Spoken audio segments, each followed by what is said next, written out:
जैसे जैसे चुनाव नज़दीक आ रहे हैं, मध्य प्रदेश की सियासत गर्माती चली जा रही है। यूं तो चुनाव में थोड़ा सा समय है, राजस्थान, छत्तीसगढ़ के साथ ही मध्य प्रदेश में चुनाव होना है। कई अन्य राज्यों में भी चुनाव होंगे, लेकिन इन तीन राज्यों का बार बार जिक्र इसलिए आता है क्योंकि यहाँ पर बीजेपी और कांग्रेस सामने सामने दिखाई देती है।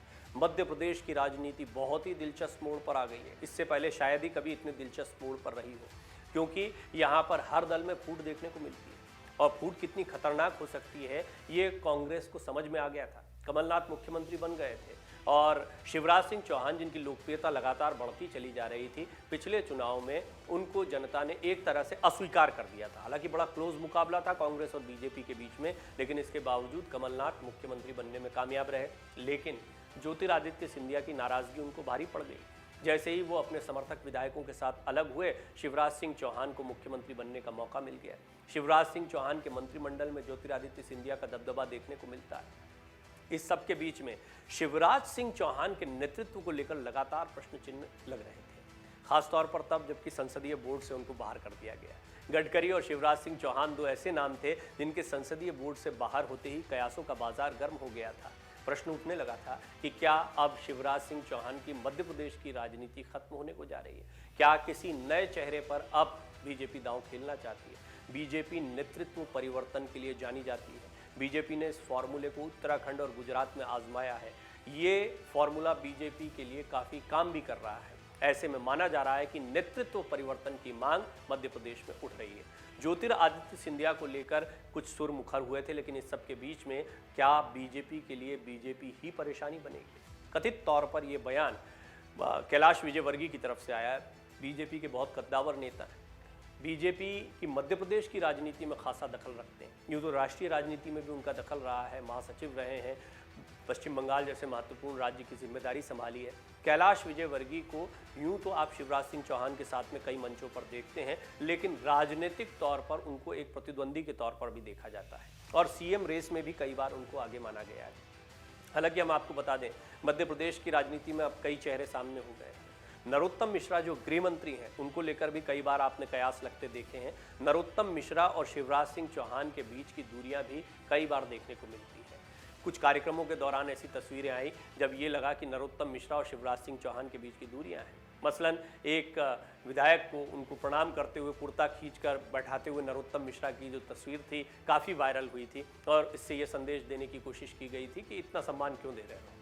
शिवराज सिंह चौहान को लेकर, और ये शिवराज सिंह चौहान की काबिलियत है कि वो तमाम विरोधों के बावजूद और कई प्रतिद्वंदियों के बावजूद लगातार सत्ता में बने रहे, लेकिन अब वो दौर नहीं है। अब कई नामों के बारे में चर्चा हो रही है और चर्चा यूं ही नहीं होती है। नेतृत्व परिवर्तन की मांग तो मध्य प्रदेश में उठ रही है। कैलाश विजयवर्गीय का जो बयान है, जो काफ़ी लोग इसको कोट कर रहे हैं, हालांकि हमने जब कैलाश विजयवर्गीय जी से बातचीत की तो उन्होंने इस बात को पूरी तरह से स्वीकार नहीं किया। उन्होंने कहा कि ये इस तरह के बयान मैंने नहीं दिए हैं, लेकिन इसके बावजूद ये कहा जा रहा है कि बैठक में वो इन मुद्दों को उठा रहे हैं और नेतृत्व परिवर्तन की मांग से इनकार भी नहीं किया जा रहा है मध्य प्रदेश में। इस बात को भी कई ऐसे नेता कह रहे हैं जो नाम नहीं बताना चाहते हैं। नाम न बताने की शर्त पर मध्य प्रदेश बीजेपी के बड़े नेताओं का ये कहना है कि नेतृत्व परिवर्तन की मांग तो उठ रही है। और नेतृत्व परिवर्तन बदलने का मतलब क्या है? शिवराज सिंह चौहान मध्य प्रदेश के मुख्यमंत्री न रहे। मध्य प्रदेश की सियासत में एक बड़ा बदलाव हो सकता है। ज्योतिरादित्य सिंधिया यूं तो महाराज जी कहलाते हैं, महाराज बनाम शिवराज, क्या ये हो सकता है? पहले तो बीजेपी को बीजेपी से खतरा समझना जरूरी है।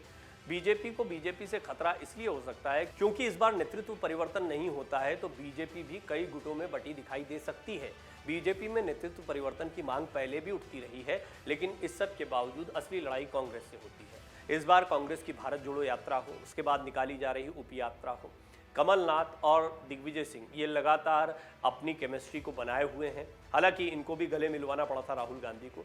ये बात तो है कि कांग्रेस भी पहले 3 गुटों में थी, अब भी 2 गुटों में बटी दिखाई पड़ती है, लेकिन इस सब के बावजूद कांग्रेस के सामने अंतर विरोध की चुनौती उतनी बड़ी फिलहाल नहीं दिखाई पड़ती, तब जबकि ज्योतिरादित्य सिंधिया ऑलरेडी कांग्रेस को बहुत बड़ा झटका दे चुके हैं। कांग्रेस को अपने संगठन को मजबूत करना है क्योंकि बड़ी तादाद में कांग्रेसी ज्योतिरादित्य सिंधिया के साथ गए थे। आगामी चुनाव से पहले क्या इनमें से कुछ लोग कांग्रेस के साथ दोबारा जाते हैं? क्या वो ज्योतिरादित्य सिंधिया के साथ बने रहेंगे? ज्योतिरादित्य सिंधिया को कितनी तवज्जो बीजेपी मध्य प्रदेश की सियासत में देती है? निजी तौर पर तो उनको केंद्र में उड्डयन मंत्री बनाया गया, बड़ा पोर्टफोलियो दिया गया है। ज्योतिरादित्य सिंधिया अभी पार्टी में मजबूत भी दिखाई पड़ते हैं, लेकिन इस सब के बावजूद मध्य प्रदेश की सियासत में उनका सिक्का कितना चलेगा, जिनकी वजह से शिवराज सिंह चौहान सत्ता में आए हैं, उन ज्योतिरादित्य सिंधिया के लोगों को कितना मौका दिया जाता है, बड़ा सवाल है। तो पहली चुनौती तो ये है। दूसरा, नरोत्तम मिश्रा हैं, नरेंद्र सिंह तोमर हैं, कैलाश विजयवर्गीय हैं, ये कुछ ऐसे बड़े चेहरे हैं जो मध्य प्रदेश की राजनीति में बहुत लंबे समय से बाढ़ जो रहे हैं कि कब उनको मौका मिलता है। केंद्र की सियासत से ही राज्य की सियासत का रास्ता जाता है, यहाँ मामला थोड़ा उल्टा है। मध्य प्रदेश की सियासत में देखा गया है कि पहले जो केंद्र जाता है फिर बाद में उसको राज्य में बड़ी जिम्मेदारी मिलती है। अगर हम केंद्र की राजनीति के लिहाज से देखें तो कई ऐसे मध्य प्रदेश के चेहरे हैं जो इस वक्त केंद्र की सियासत में दिखाई पड़ते हैं। इनमें कैलाश विजयवर्गीय भी एक चेहरा है जिन्होंने संगठन की राजनीति की। ये गौर करने वाली बात है कि वो भी शिवराज कैबिनेट में मिनिस्टर थे और महत्वपूर्ण मंत्रालय संभाल रहे थे।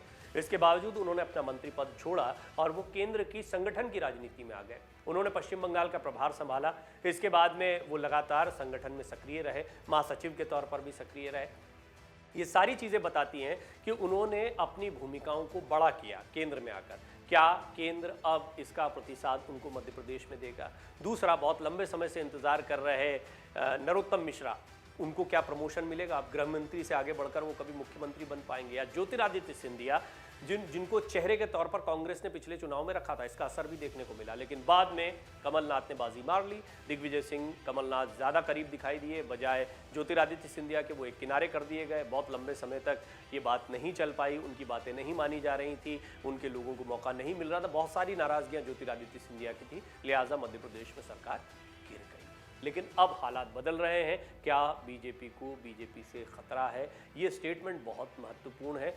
अब इसको कैलाश विजयवर्गीय ने कहा नहीं कहा ये तो एक अलग बात है, इसकी पुष्टि बेहतर वो कर सकते हैं, लेकिन इसके बावजूद ये बात कहना गलत नहीं है कि मध्य प्रदेश की सियासत में इस वक्त स्थितियां ऐसी बनी हुई हैं, राजनीतिक हालात ऐसे हैं कि बीजेपी को बीजेपी से खतरा है। अगर आप ये वीडियो YouTube पर देख रहे हैं तो हमारे चैनल को सब्सक्राइब करें और बेल आइकन को दबाना ना भूलें। अगर आप Facebook पर ये वीडियो देख रहे हैं तो हमारे पेज को लाइक करें।